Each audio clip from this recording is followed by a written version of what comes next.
Video আমি video নিচ্ছি।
অত্র এলাকার স্থানীয় ময় মুরব্বী এবং আমাদের অত্র এলাকার সনাতনী ভাই ও বোনেরা, আজকে আমরা এখানে যে কারণে সমবেত হয়েছি আপনারা জানেন, গত 12/5/2025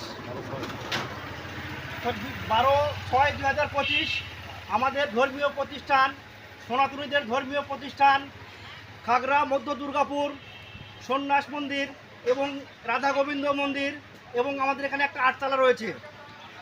এর পাশে যে জায়গাটুকু রয়েছে, নওগাঁর একজন নামধারী কুখ্যাত সন্ত্রাসী, নওগাঁ কাঁচা বাজারের কথিত সভাপতি, যার কারণে আজকে আপনারা জানেন নওগাঁ কাঁচা বাজারটাকে দুই ভাগে বিভক্ত হয়েছে।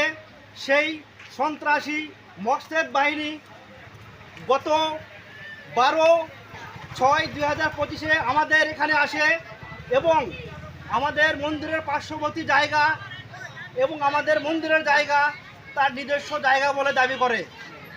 এমন অবস্থায় আমরা সনাতন ধর্মাবলম্বী মানুষ তাদেরকে অনুরোধ করি যে এই জায়গাটা আমাদের একটা ধর্মীয় জায়গা, আপনার জায়গার কেমন করে মালিক হন। এক পর্যায়ে তিনি তার সন্ত্রাসীদের বাহিনীর দ্বারা আমাদের সঙ্গে হট্টগোলে জড়িয়ে পড়ে এবং আমাদেরকে হুমকি ধামকি প্রদান করে, আমরা যদি এই জায়গাতে আসি, আমরা যদি আমাদের মন্দিরে আসি, তাহলে আমাদেরকে তিনি হত্যা করবেন এবং আমাদের উপর হামলা করবেন, আমাদের মা বোনের উপর হামলা করবেন। এক পর্যায়ে আমরা একত্রিত হয়ে সকল সনাতনী এবং এলাকাবাসী তাকে প্রতিহত করার চেষ্টা করি। এক সময় তিনি এখান থেকে পালিয়ে যেতে বাধ্য হয়। কিন্তু দুঃখের বিষয়, সেই সন্ত্রাসী মকসেদ বাহিনী আমাদের অত্র প্রতিষ্ঠানের, অত্র মন্দিরের মাননীয় সভাপতি বাবু অতুল চন্দ্র সরকার গতকালকে 16 তারিখে বাজারে গেলে তিনি তার সন্ত্রাসী বাহিনী দ্বারা অতুল বাবুকে ফলো করে এবং এক পর্যায়ে তাকে হত্যার জন্য আক্রমণ করে। কিন্তু তার প্রাণভয়ে এক পর্যায়ে সে ওখান থেকে পালিয়ে যায় একটা নিরাপদ আশ্রয়ের জন্য। কিন্তু সেই কথিত মকসেদ বাহিনী তাকে সেখানেও নিরাপদ আশ্রয়ে থাকতে দেয় না। সংগ্রামী সাথী ও বন্ধুগণ, কি অপরাধ ছিল অতুল বাবুর আমরা জানতে চাই যে একটা মন্দিরের সভাপতিকে কিভাবে একটা মানুষ হামলা করতে পারে এবং কেন হামলার এক পর্যায়ে তিনি একজন ব্যবসায়ী মানুষ, সেটাও আপনারা জানেন। তার কাছে কিছু নগদ অর্থ ছিল প্রায় 2 লক্ষ টাকার মতো। সেই মকসেদ বাহিনীর সন্ত্রাসীরা তার থেকে সেই টাকাটা ছিনিয়ে নেয়। টাকা ছিনিয়ে নেওয়ার পরে তাকে হত্যার জন্য বিভিন্নভাবে আঘাত করে। প্রাণভয়ে তিনি সেখান থেকে পালিয়ে স্থানীয় একটা দোকানে আশ্রয় নিলে সেখানকার জনগণ তাকে আশ্রয় দেয় এবং সেই সন্ত্রাসী বাহিনীকে প্রতিহত করার চেষ্টা করে।